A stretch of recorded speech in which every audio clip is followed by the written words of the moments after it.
आप सभी को शनि प्रदोष की मंगल शुभकामनाएं।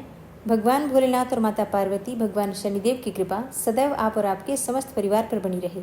दोस्तों, आज है शनि प्रदोष।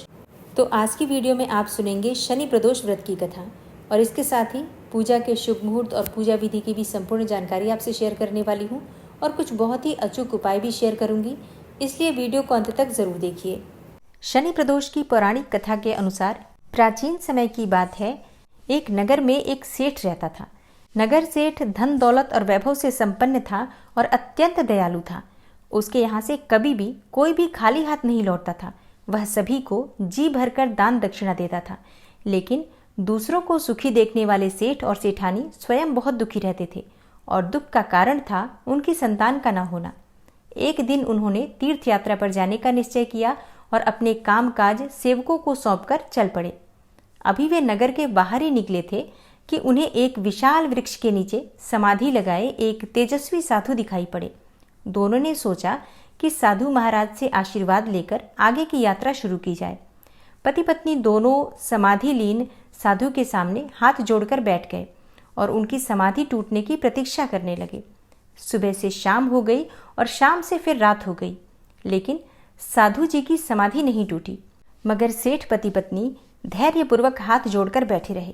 अंततः अगले दिन प्रातःकाल साधु जी समाधि से उठे और सेठ पति पत्नी को बैठे देखकर वह मंद मंद मुस्कुराए और आशीर्वाद स्वरूप हाथ उठाकर बोले, हे वत्स, मैं तुम्हारे अंतर्मन की कथा भाप गया हूँ।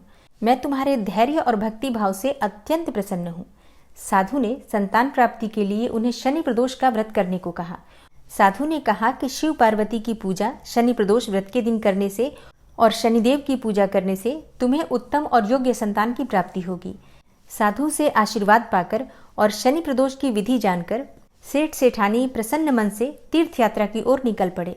तीर्थ यात्रा करने के बाद जब दोनों घर वापस लौटे तो साधु के बताए अनुसार नियम पूर्वक विधि विधान से शनि प्रदोष का व्रत करने लगे। इसके कुछ समय के बाद शनि प्रदोष व्रत के प्रभाव से सेठ की पत्नी ने एक सुंदर पुत्र को जन्म दिया। इस व्रत के प्रभाव से उनके यहाँ छाया अंधकार लुप्त हो गया। दोनों आनंद पूर्वक रहने लगे। तो जो भी भक्त सच्चे मन से भगवान शिव और शक्ति की आराधना करते हैं और शनि प्रदोष के दिन शनि भगवान की भी पूजा आराधना करते हैं तो निश्चित ही उनके मन की कोई भी कामना हो भगवान शिव, शक्ति और शनिदेव की कृपा से पूर्ण होती है। दोस्तों, प्रदोष का व्रत भगवान भोलेनाथ को समर्पित होता है और हर महीने की त्रयोदशी तिथि पर प्रदोष का व्रत किया जाता है। त्रयोदशी तिथि प्रत्येक मास में 2 बार आती है, एक कृष्ण पक्ष में और दूसरी शुक्ल पक्ष में। तो दोनों ही त्रयोदशी तिथि पर प्रदोष का व्रत रखा जाता है। इस प्रकार से वर्ष भर में 24 प्रदोष व्रत आते हैं। प्रदोष के व्रत में भगवान शिव की, माता पार्वती की पूजा की जाती है और शास्त्रों में इस प्रकार से वर्णन आता है कि प्रत्येक मास में प्रदोष का व्रत धारण करने से या फिर बिना व्रत किए भी प्रदोष काल में भगवान शिव और माता पार्वती की पूजा करने से किसी भी प्रकार की परेशानी हो उससे मुक्ति मिल जाती है। चाहे आप पितृदोष से परेशान हो या फिर आपकी जन्म कुंडली में ग्रहों से संबंधित कोई परेशानी हो या किसी भी प्रकार की कामना हो आपकी, चाहे धन प्राप्ति की कामना हो, संतान प्राप्ति की कामना हो, विवाह की कामना हो या फिर दाम्पत्य जीवन को सुखमय बनाना चाहते हो, संपूर्ण परेशानियों से मुक्ति पाने का और समस्त कामनाओं को पूर्ण करने का जो एकमात्र उपाय है वो है प्रदोष का व्रत।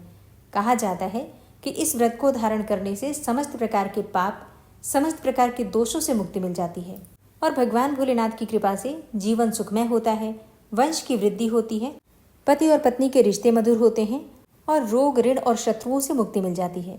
इसलिए इस व्रत को धारण करना अत्यंत आवश्यक माना गया है। लेकिन किसी भी कारणवश अगर आप ये व्रत नहीं भी कर पाते हैं तो भी शाम के समय संध्या काल में, प्रदोष काल में भगवान शिव, माता पार्वती की विधि विधान से अगर आप पूजा मात्र कर लेते हैं तो इससे भी आपकी परेशानियों से आपको मुक्ति मिल जाती है और कामना चाहे कोई भी हो निश्चित ही पूरी होती है। तो अब जानते हैं कि भाद्रपद मास के कृष्ण पक्ष की त्रयोदशी तिथि कब प्रारंभ हो रही है, कब समाप्त हो रही है। देखिए, त्रयोदशी की तिथि प्रारंभ हो रही है 31 अगस्त को देर रात्रि 2:25 पर और समाप्त होगी 1 सितंबर को देर रात्रि 3:40 पर। तो सूर्योदय कालीन तिथि के अनुसार 31 अगस्त 2024 शनिवार को प्रदोष का व्रत रखा जाएगा और जब शनिवार के दिन प्रदोष का व्रत आता है तो इसे कहा जाता है शनि प्रदोष। शास्त्रों में जिस प्रकार से सोम प्रदोष का महत्व बताया गया है उसी प्रकार से शनि प्रदोष का भी बहुत अधिक महत्व माना गया है। शनि प्रदोष का व्रत धारण करने से शनि देव से संबंधित कोई भी परेशानी हो उससे आपको मुक्ति मिल जाती है। शनि की 7.5 से आप परेशान हो, ढैया से परेशान हो, या फिर शनि की दशा अंतरदशा कोई भी परेशानी आपके जीवन में हो, अगर आप शनि प्रदोष के दिन व्रत धारण करते हैं या फिर भगवान भोलेनाथ की पूजा आराधना प्रदोष काल में करते हैं तो आपकी परेशानियां शीघ्र ही समाप्त हो जाती हैं। जिन दंपतियों को संतान प्राप्ति की कामना है उन्हें शनि प्रदोष का व्रत अवश्य करना चाहिए।